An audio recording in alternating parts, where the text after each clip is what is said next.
Olá, seja muito bem-vindo, seja muito bem-vinda. Aqui quem fala é o pastor Lucas Salles e você está aqui no Mais Teologia, mais propriamente no pacote Mais EBD. Bom, hoje nós estamos aqui na lição de número 4 da nossa revista, nesse terceiro trimestre aqui de 2025, que tem por título A Igreja em Jerusalém, Doutrina, Comunhão e Fé, a base para o crescimento da igreja em meio às perseguições. Na lição 4, nós vamos estar estudando sobre uma igreja cheia do Espírito Santo. Essa aula vai no dia 27 de julho de 2025.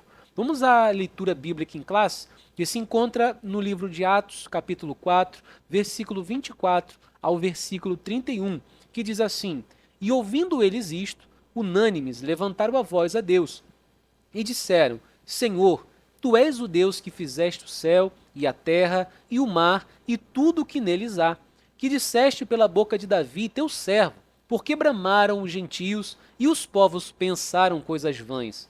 Levantaram-se os reis da terra e os príncipes se ajuntaram a uma contra o Senhor e contra o seu ungido, porque verdadeiramente contra o teu santo filho Jesus, que tu ungiste, se ajuntaram não só Herodes, mas Pôncio Pilatos, com os gentios e os povos de Israel, para fazerem tudo o que a tua mão e o teu conselho tinham anteriormente determinado, que se havia de fazer. Agora, pois, ó Senhor, olha para as suas ameaças e concede aos teus servos que falem com toda ousadia a tua palavra.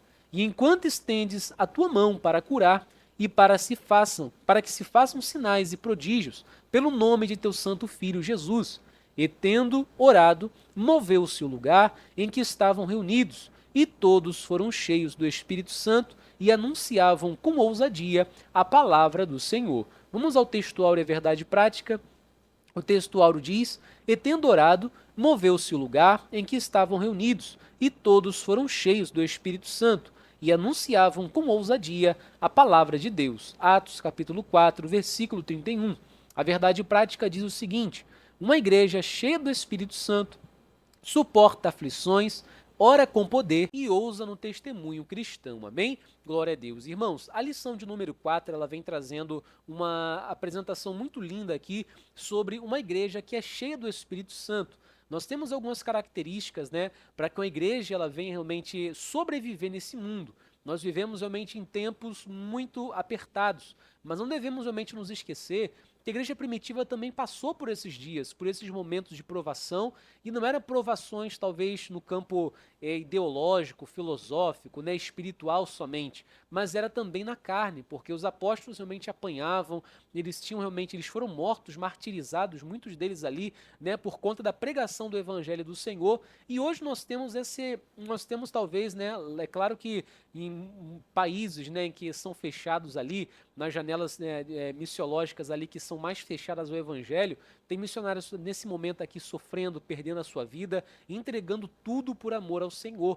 Porém, nós que estamos aqui, por exemplo, no Brasil, nós temos ainda uma liberdade, né, de anunciar a palavra do Senhor. É claro que a todo momento tentam cercear essa liberdade, mas nós temos ainda, louvado seja Deus por isso, condições de uma igreja, de carregar nossa Bíblia embaixo do braço, de defender as nossas ideias, né? Louvado seja Deus por isso. Porém, não devemos nos esquecer que apesar de nós sofrermos esses embates espirituais, teológicos, né, ideológicos, filosóficos, que tentam a todo momento nos perseguir de alguma maneira, porque é uma perseguição, nós temos que olhar muito para a igreja primitiva, porque a igreja primitiva sofria, além disso tudo, sofria na carne. Era a perseguição ferrenha que eles sofriam por anunciar o nome do Senhor. E ela, cheia do Espírito Santo, sobreviveu. E o Evangelho conseguiu romper as barreiras do tempo e chegar até a gente. Então a lição vai falar muito sobre isso. Por exemplo, os 3 objetivos da lição de hoje é, primeiro, identificar as características de uma igreja cheia do Espírito Santo, destacar sua perseverança em meio às provações, analisar a importância da oração com poder na vida da igreja e demonstrar como a ousadia espiritual fortalece a pregação do evangelho. Então nós estamos aqui, a igreja, diante dos desafios da vida cristã. A pergunta, como o comentarista aqui agita um pouquinho a gente, é como a igreja pode permanecer firme e influente num mundo hostil, como foi a igreja primitiva, como é a igreja nos dias atuais. A resposta é a plenitude do Espírito Santo. Na introdução da aula, o comentarista ele vem dizendo: nessa lição, nós veremos como a igreja cheia do Espírito Santo se comporta diante do mundo, tá? Então a aula de hoje tem como objetivo mostrar como a igreja cristã, verdadeiramente cheia do Espírito, ela deve se comportar no mundo hostil. Ele diz que uma igreja perseverante é capacitada para dar testemunho da sua fé, mesmo que em meio ao fogo da provação. A igreja realmente que tem o Espírito Santo, como nós vamos ver aqui nessa lição, ela realmente tem a perseverança, ela que é perseverante, né, no Senhor, ela não se move facilmente. Por mais que o fogo aumente, por mais que a fogueira, a fornalha esquente para o lado da igreja, a igreja que é cheia do Espírito Santo ela é perseverante. E uma igreja perseverante, ela é capacitada para testemunhar a sua fé. Então, o ponto principal aqui, eu acho que o inicial que a gente deve começar a analisar, é que uma igreja cheia do Espírito Santo ela é perseverante. Será que nós, como igreja hoje, temos sido perseverantes ou temos nos movido por qualquer tipo, né, de perseguiçãozinha, talvez, que a gente sofra, né? Ela suporta as provações porque é cheia do Espírito. Ela renuncia o seu próprio bem-estar e não aceita a zona de conforto. Sem a capacitação do Espírito, o corpo de Cristo não suporta as provas para cumprir a sua missão no mundo. Capacidade de orar com poder e, por isso, impactar o mundo ao seu redor. E a igreja, por último, é cheia do Espírito Santo, porque é marcada pela ousadia em proclamar o Evangelho do Senhor. A palavra-chave hoje é o Espírito Santo e nós vamos dar mais uma vez esse enfoque na virtude do Espírito e como o Espírito Santo nos ajuda, nos capacita, nos dá entendimento para sermos a igreja do Senhor aqui na terra. O primeiro tópico é uma igreja perseverante. A igreja perseverante, o primeiro tópico, né, para determinar uma igreja que é perseverante é porque ela suporta o sofrimento.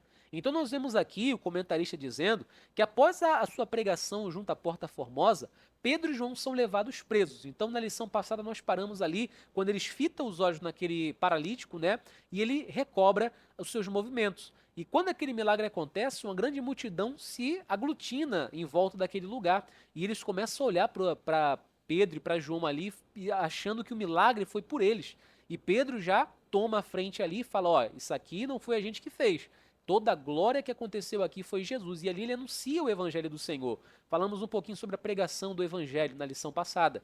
E depois desse episódio, ao se converterem pessoas ali, os próprios pessoas ali, né, que estavam ali, os próprios líderes religiosos que estavam naquele momento, prendem Pedro, né, e levam Pedro para ser interrogado. Pedro ali, sendo ousado na sua fé, ele defende a sua fé e ele é liberado naquele momento. E depois entra na lição que é a oração que nós estamos vendo aqui, para que eles viessem vencer com ousadia os desafios. Então, ou seja, há um contexto de que um milagre foi feito, né? A pregação foi dita com ousadia, vidas foram entregues ao Senhor e a retribuição disso tudo naquele momento, da forma terrena, foi o quê? A prisão dos apóstolos. A tentativa de abafar o que eles estavam ali pregando e anunciando, mesmo tendo causado bem a uma pessoa. E se a gente parar para pensar, o que acontece hoje é da mesma forma. A igreja, ela beneficia o mundo de diversas maneiras, porque ela tem ali as suas obras sociais, na forma terrena falando, né? Ela alimenta, ela tira drogados, ela recupera alcoólatras, ela recupera muitas pessoas para o reino de Deus, né? Transforma vidas. A igreja, através da pregação da palavra, ela traz esperança, ela livra da depressão, ela livra realmente ali, através do Espírito Santo, pessoas do suicídio. E qual a retribuição que a igreja tem tido? Perseguição, tanto no campo político, no campo teológico, no campo filosófico, no campo intelectual. A igreja tem tentado realmente abafar a igreja de qualquer maneira, mesmo as obras da igreja frutificando, porque nós não estamos diante de uma geração, irmão, boa. Todo homem é mau. E a geração do ímpio, ela está corrompida. E ela vai realmente somente pensar o ruim. É como nós vimos na lição passada, que todos estão na insensibilidade. São todos insensíveis. E nós temos que entender que para romper isso, nós precisamos realmente suportar o sofrimento. Porque senão qualquer coisinha que acontece, o crente já está correndo. Então nós vemos aqui que foi dito aqui para os apóstolos, ó, não fale, não ensine mais no nome do Senhor. Foi dado realmente uma ordem para que eles não fizessem mais isso sob ameaça, né? E nós temos aqui o comentarista falando que a ordem, ela era clara, como está aqui. Ela é clara. Mas os apóstolos estavam dispostos a pagar o preço de não segui-las. Eles suportariam tudo por amor a Jesus. Eles agiam com perseverança. Isso aqui é maravilhoso. podia ter lei contra, podia ter ali as autoridades ameaçando eles, dizendo para não acontecer, para não pregar mais, para não ir à frente, mas eles eram perseverantes. Então, a marca, como está aqui, de uma igreja perseverante é o quê? Suportar o sofrimento, suportar as ameaças. Isso só foi possível porque Pedro, como está aqui, que falava por si pelos demais apóstolos, havia sido cheio pelo Espírito Santo. Está em Atos 4, versículo 8. O tempo verbal que utiliza aqui, esse tendo sido cheio, demonstra que o apóstolo que já havia sido batizado no Espírito Santo, no Pentecostes, lá em Atos 2,4, foi revestido novamente pelo poder do alto. Então, ou seja, nesse momento aqui, o apóstolo Pedro já era cheio do Espírito Santo porque ele foi batizado. Mas nessa hora, ao anunciar com ousadia, ao defender a sua fé diante daquele público que estavam ameaçando, ele foi novamente cheio do Espírito Santo, ou seja, foi revestido novamente com mais autoridade para naquele momento ali defender a sua fé, defender o seu grupo e defender a Jesus Cristo.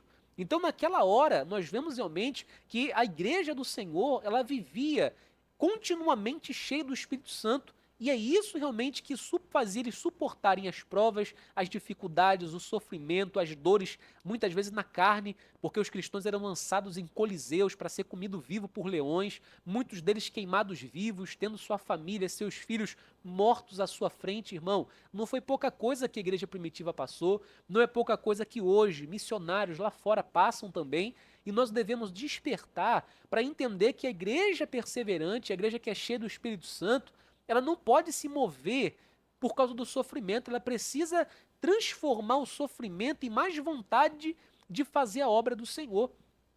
Se a gente parasse para pensar um pouquinho no sofrimento que os missionários sofrem lá fora, nós hoje conseguiríamos vencer, por exemplo, a inveja, o olho grande, as fofocas, as panelinhas.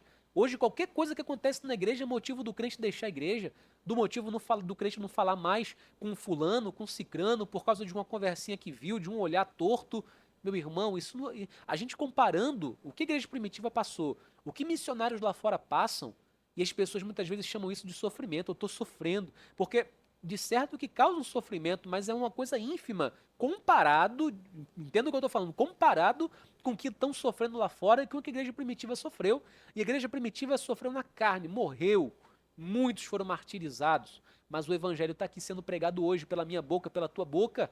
Glória a Deus por isso, porque a igreja que é cheia do Espírito Santo, ela suporta a prova, ela suporta a dor, ela suporta o sofrimento, ela rompe as barreiras do tempo. Até hoje há o evangelho, porque é um Deus vivo, poderoso, que capacita a sua igreja para não se mover com facilidade na hora do sofrimento. O outro ponto é que a igreja cheia do Espírito não negocia os seus valores. Uma igreja perseverante, ela suporta o sofrimento e não negocia os seus valores. Então, quando a classe sacerdotal intimou os apóstolos, olha o que está escrito, e lhes deram uma ordem expressa para que não falasse e nem ensinasse no nome de Jesus, a resposta do apóstolo foi: julgai vós se é justo diante de Deus ouvir-nos antes a vós do que a Deus. Olha que maravilha! Em outras palavras, os apóstolos afirmaram que não negociariam a sua fé, não abririam mão dos seus valores de fé que haviam recebido, pois eles são inegociáveis.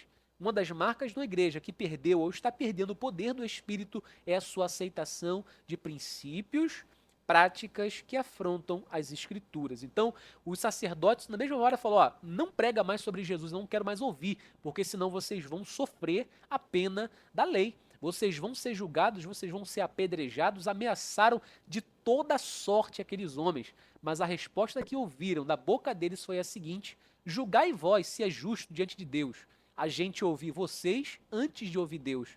Irmão, a igreja que é perseverante, que é posicionada, ela não negocia os seus valores, ela não abre mão dos valores das Sagradas Escrituras, ele não abre mão dos valores que estão lá de Gênesis e Apocalipse. Os valores da igreja, o modelo da igreja não pode ser perdido. Não é a igreja realmente entrar nos padrões mundanos para agradar, não. Nós precisamos ser modelo para que o padrão do mundo venha a ser transformado pela igreja, venha ter a igreja como exemplo. A igreja do Senhor, nós somos agentes, diz Paulo que nós somos embaixadores do céu. A embaixada de Deus é a igreja.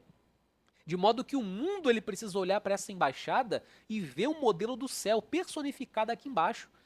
Ter contato com a igreja, uma pessoa do mundo quando tem contato conosco precisa sentir a presença do céu em nós, como vai ser lá nos reinos celestiais, porque a igreja já vive no padrão celestial, o amor, a misericórdia, os frutos do Espírito, os dons espirituais, não há mais dor, tudo aquilo que está em Apocalipse, não haverá mais doença, não haverá mais morte, não haverá mais ranger de dente, mais pranto. A igreja vive isso por quê? Porque através dos dons espirituais na igreja, a igreja realmente ela é uma fonte de vida aqui na terra, uma prévia do que vai ser lá no céu, porque cura, porque batiza, porque liberta. Então, ou seja, a igreja ela não pode colocar o homem antes de Deus. Hoje o que tem acontecido? As igrejas têm aberto as portas para princípios e práticas que afrontam diretamente as escrituras.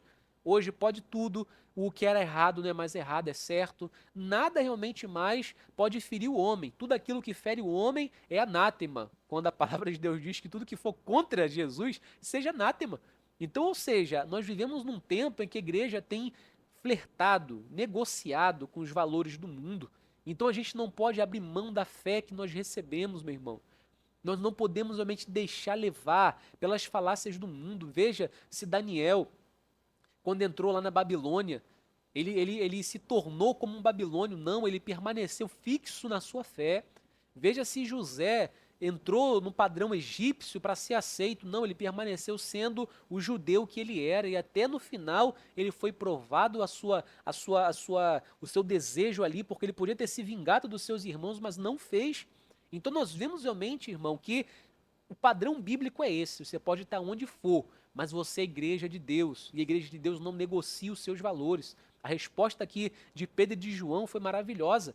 Julga vocês aí, diante de Deus, se isso é justo. A gente ouvir vocês além de Deus?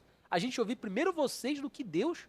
Então a marca, irmão, da igreja perseverante é que ela suporta o sofrimento, mas ela não negocia também os seus valores. Ela se mantém fixa naquilo que aprendeu, que recebeu, na doutrina da palavra do Senhor. E hoje vemos teologias sendo criadas, ideologias sendo criadas, esbarrei aqui, teologias sendo criadas, nós vemos pessoas realmente ali pregando de qualquer maneira, agindo de qualquer maneira, se vestindo de qualquer maneira. A igreja precisa realmente voltar à sua base sólida. Não negocie os seus valores, por mais que o mundo faça pressão, por mais que o mundo te faça sofrer, por mais que as pessoas te persigam, não negocie os seus valores. E terceiro, ela está convicta da sua fé. Uma igreja cheia do Espírito Santo está convicta da sua fé, não se apoia em suposições, mas em fatos.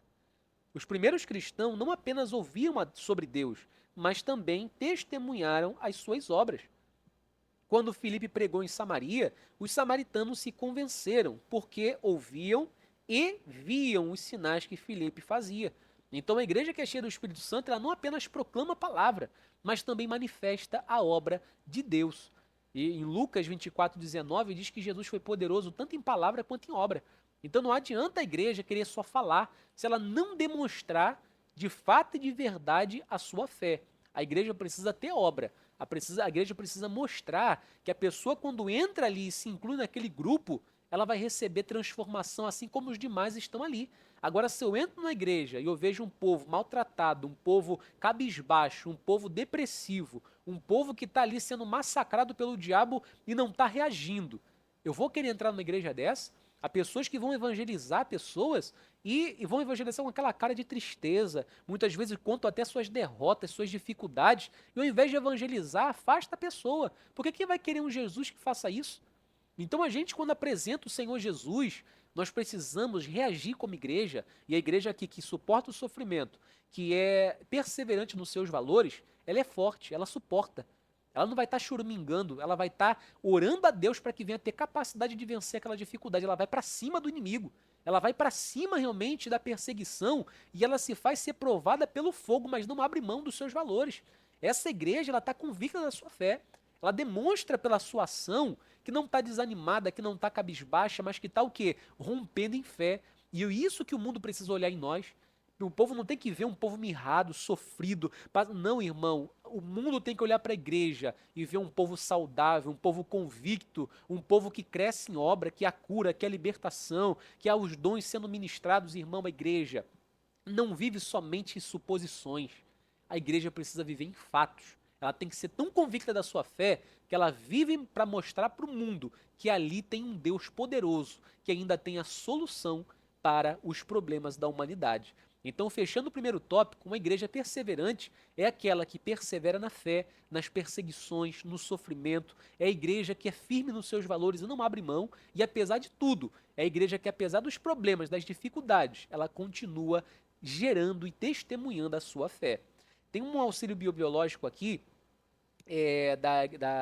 do estudo do livro de Atos, né, e o crescimento da igreja primitiva. É um livro aqui, né, que é editado pela CPAD de 2023, que diz o seguinte: Pedro e João, apesar de leais cidadãos, enfrentaram uma clara contradição entre as ordens dos homens e as ordens de Deus. Pedro estabeleceu o princípio fundamental.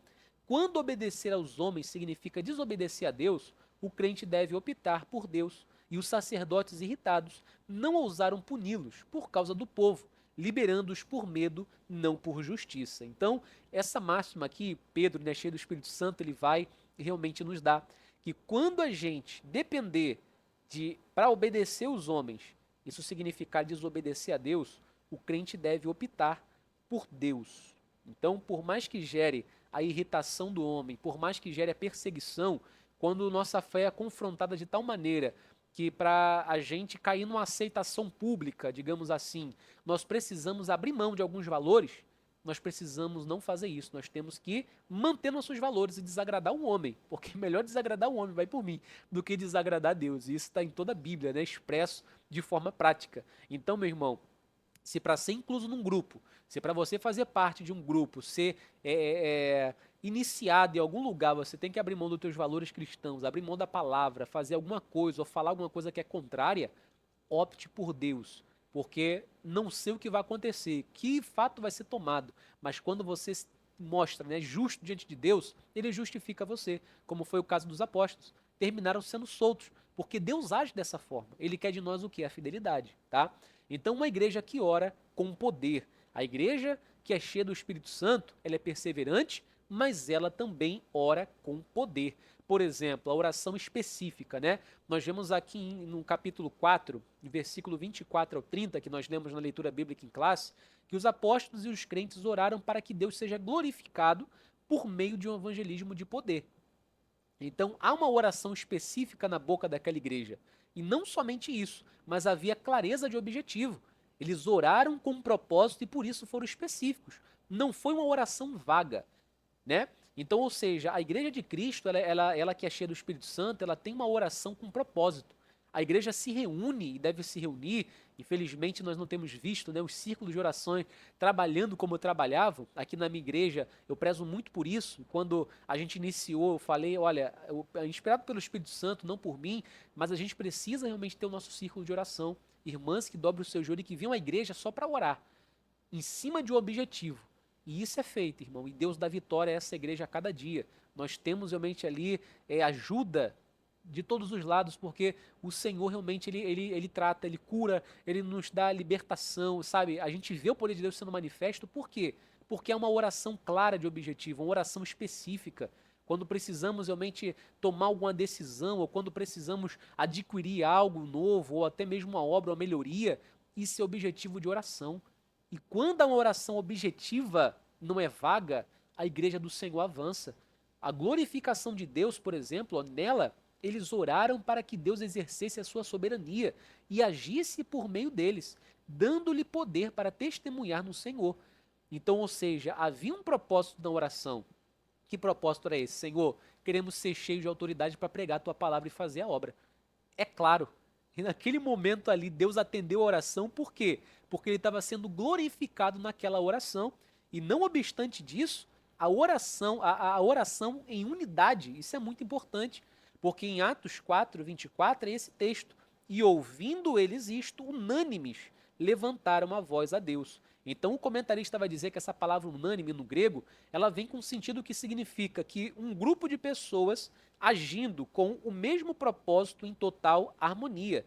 Então, ou seja, havia uma unidade, uma concordância entre quem orava. Não era um orando por uma coisa ou orando por outra, não, havia uma visão centralizada.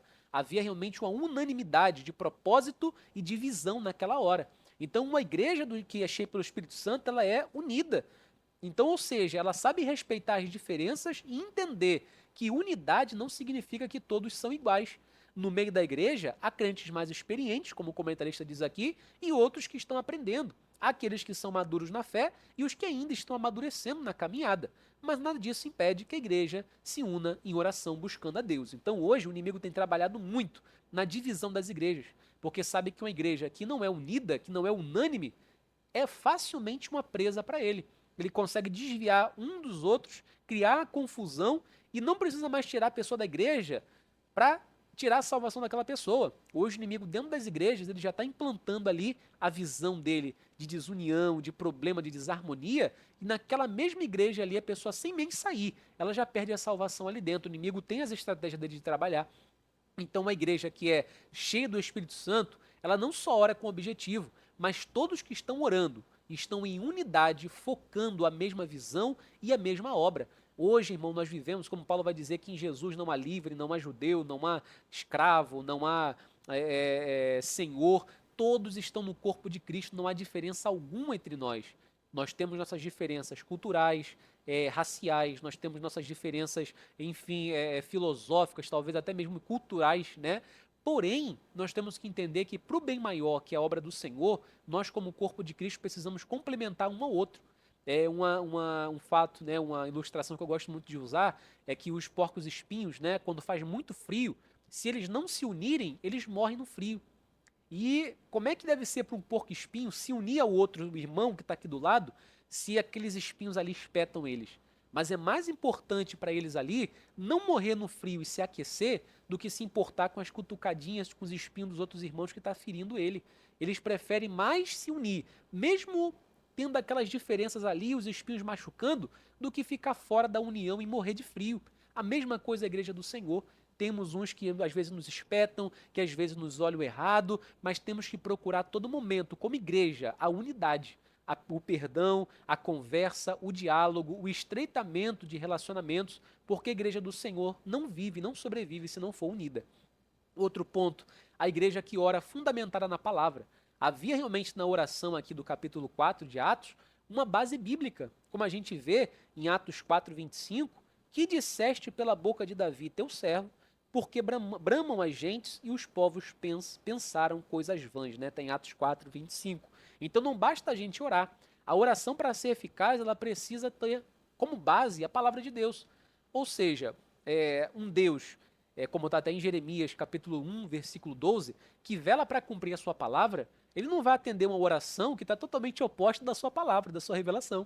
Então, até para mim saber orar, eu preciso entender qual é a vontade de Deus para a humanidade, revelada nas Escrituras, qual é a vontade de Deus, qual o caráter do Senhor, como ele se revela, para que eu venha orar consoante a isso. Porque eu não posso pedir a Deus uma coisa oposta do que a Bíblia me ordena, do que a Bíblia está revelando ele. Senão o Senhor não vai ouvir. Então, ou seja, a oração feita fora da palavra de Deus é uma oração que não tem nenhuma garantia de ser respondida, como o comentarista coloca aqui nessa lição. Por quê? Porque a igreja precisa aprender a orar fundamentada na palavra.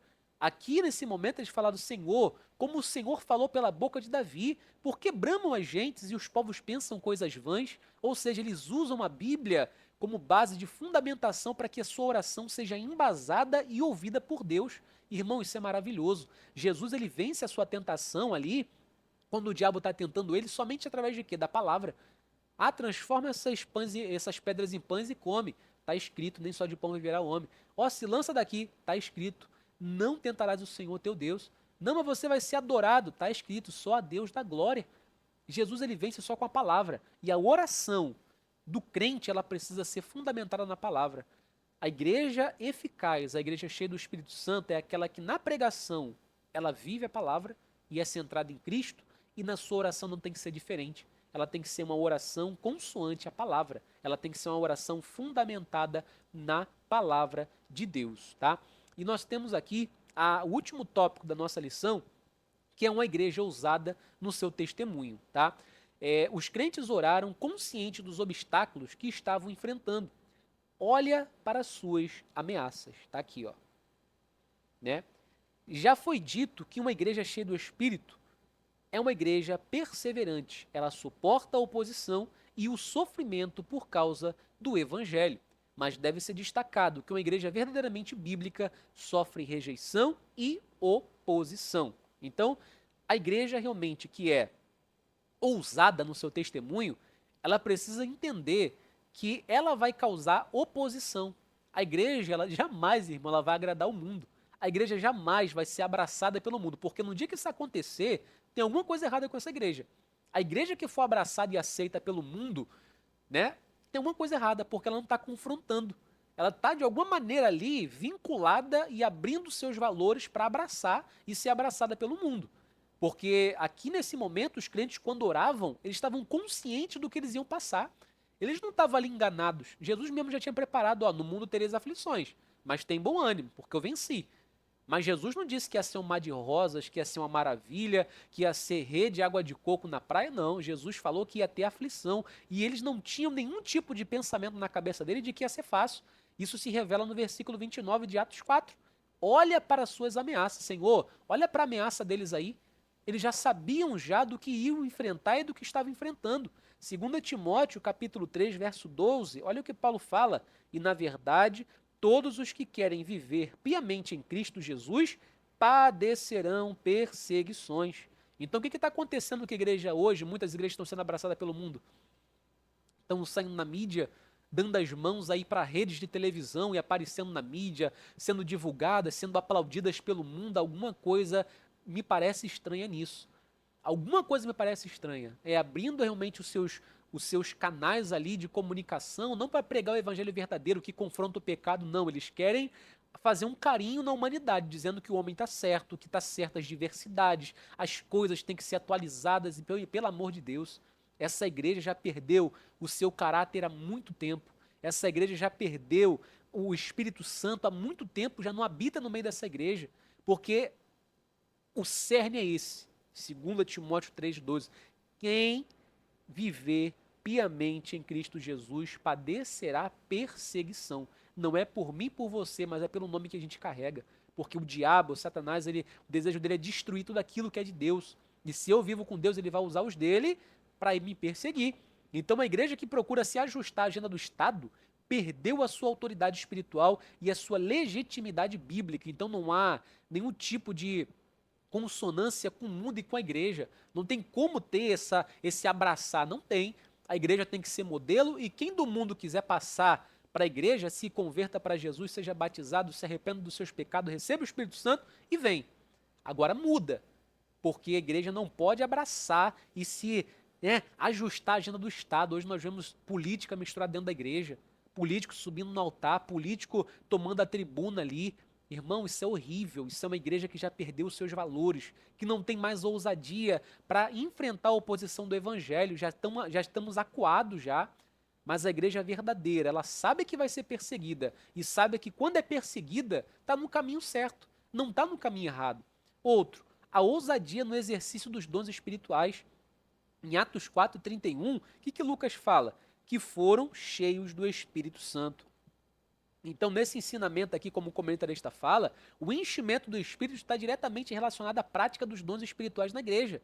Como você vê em 1 Coríntios 14, 12, em Efésios 5, 18, onde há esse enchimento, tem a ver muito com a prática dos dons, de visão, de revelação, de línguas, né, de interpretação e tudo mais ali acontecendo na igreja, de cura, de libertação. Então, não se trata de apenas do uso de uma palavra de efeito, não é isso. É realmente uma igreja que vivia com os dons espirituais sendo praticados naquela hora. Então, no livro de Atos dos Apóstolos, é o Espírito Santo quem dá o crescimento da igreja e opera os milagres extraordinários. Não somente por meio dos apóstolos, mas também pelos demais cristãos. É a ação do Espírito de Deus entre eles que realiza essas obras, como a gente vê até Pedro dando glória a Deus pela cura daquele paralítico da Porta Formosa. Então, uma igreja primitiva ali de Jerusalém, ela crescia em milagres e crescia realmente ali em dons espirituais. Devemos, portanto, nos encher do Espírito para que os seus dons tragam edificação para a igreja. Hoje a gente vive um tempo em que os próprios da igreja não creem mais em nada. Eles estão puramente ali no plano físico, não tem mais o espiritual, não tem mais a busca pelo espiritual, pelos dons espirituais, pela palavra, não tem mais isso. Hoje realmente as pessoas só estão olhando ali o físico, o carnal. E tudo que vem ali de língua estranha, tudo que vem ali de manifestação de Deus na forma da revelação, da cura, tudo é motivo de chacota, de piada nas redes sociais. Tudo isso está virando chacota e isso já é o trabalhar do diabo para tirar o poder da igreja. Porque quando o poder da igreja sai, quando não tem mais dom, não tem mais o mover do Espírito, todo mundo não crê mais em nada, a igreja está onde? Está entregue.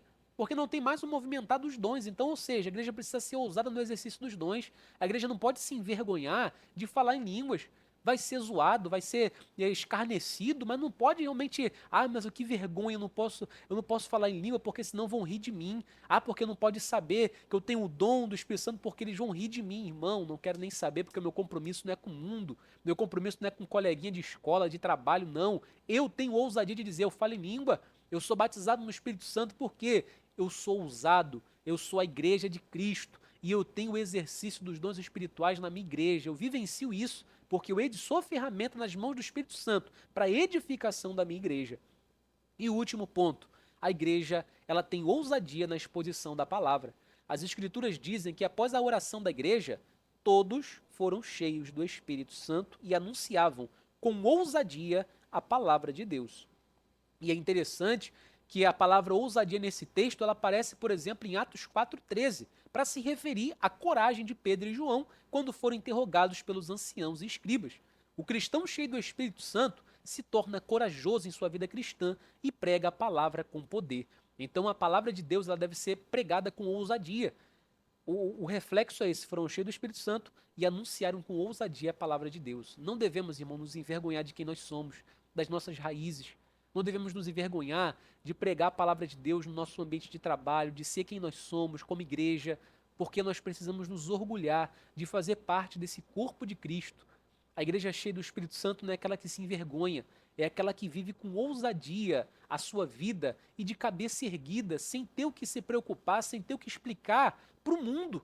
Porque ela tem que confrontar o mundo. A partir do momento que eu estiver vivendo uma forma que eu não estou confrontando ninguém na minha forma de viver, até mesmo sendo ridicularizado, sendo perseguido porque faz parte, é o indicativo de que eu estou no caminho certo, irmão, não sei que igreja que eu estou sendo, não sei que tipo de crente que eu estou sendo. Se eu não estou causando nenhum tipo de estranheza no mundo ao olhar para mim, é sinal de que eu estou me comportando exatamente como o mundo se comporta. Então, viva com ousadia. A conclusão ela diz que nessa lição nós vimos o que caracteriza de fato uma igreja pentecostal. Suas características se tornam visíveis e estão diretamente associadas à plenitude do Espírito Santo. A primeira igreja não foi perfeita, como o livro de Atos deixa bem claro. Contudo, suas limitações eram superadas por um viver diário sob a capacitação do Espírito Santo. E se queremos, de fato, ser uma igreja relevante, devemos nos deixar encher do Espírito Santo de Deus. Então, a lição hoje foi maravilhosa. Espero que tenha acrescentado aí na tua vida espiritual, porque acrescentou na minha demais, tá? E que nós venhamos cada vez mais ser essa igreja, procurarmos ser cheio do Espírito Santo, ter realmente uma oração objetiva, dirigida, entender que o sofrimento precisa ser resistido, por mais que a gente sofra por perseguições, por tanto problema, nós precisamos ser perseverantes no que a gente crê, não podemos fechar com o mundo, e acima de tudo, nós precisamos realmente ser uma igreja modelo para o mundo. Não devemos abrir nossa agenda, nossas práticas para agradar os de fora, mas precisamos continuar sendo modelo para todos os que estão lá. Então essa aula está aqui sendo disponibilizada, né, para você aqui no YouTube que está assistindo. Quem está no YouTube, não esqueça aqui de comentar, de deixar o seu like, o seu gostei, se inscreve aqui no canal porque tem sempre conteúdo teológico bom. E se você quer ter acesso a esse material que eu te apresentei, acesso realmente ali a vídeos de convite para sua igreja, né, posts diários para divulgar a sua escola bíblica dominical, um subsídio teológico montado por mim mesmo, onde te dá a direção total da aula. Se você que é professor, quer ter acesso a uma gama de materiais para te auxiliar, já tudo pronto, sem você ficar perdendo tempo, né? Você só vai ler, pedir o auxílio do Espírito Santo, né? E você vai estudar e vai aplicar. Agora todo o material visual já está pronto para você, até para divulgar mesmo. Então clica no link aqui de baixo, no primeiro comentário desse vídeo, clica aqui e você vai ser direcionado para a página onde você vai estar acessando ali as condições para adquirir esse mesmo estudo aqui que a gente está tendo. E a plataforma é uma plataforma que você vai entrar, a Mais Teologia, e dentro da plataforma Mais Teologia tem a Mais EBD. Tem a Mais Formação, que são cursos teológicos, e tem a Mais EBD, que são realmente os subsídios para a aula dominical. Então você vai clicar, vai ter uma plataforma bem organizada, vai ter a minha aula lá para você, vai ter um link que vai te direcionar para um drive com todos os documentos que você precisa. Então assim, é bem completo. E pro preço que tá, corre e aproveita, porque pode realmente mudar esse preço brevemente, tá? Porque é muita coisa mesmo que você tem acesso. Então, me despeço de vocês aqui. Obrigado pela sua atenção. Deus te abençoe poderosamente, em nome de Jesus.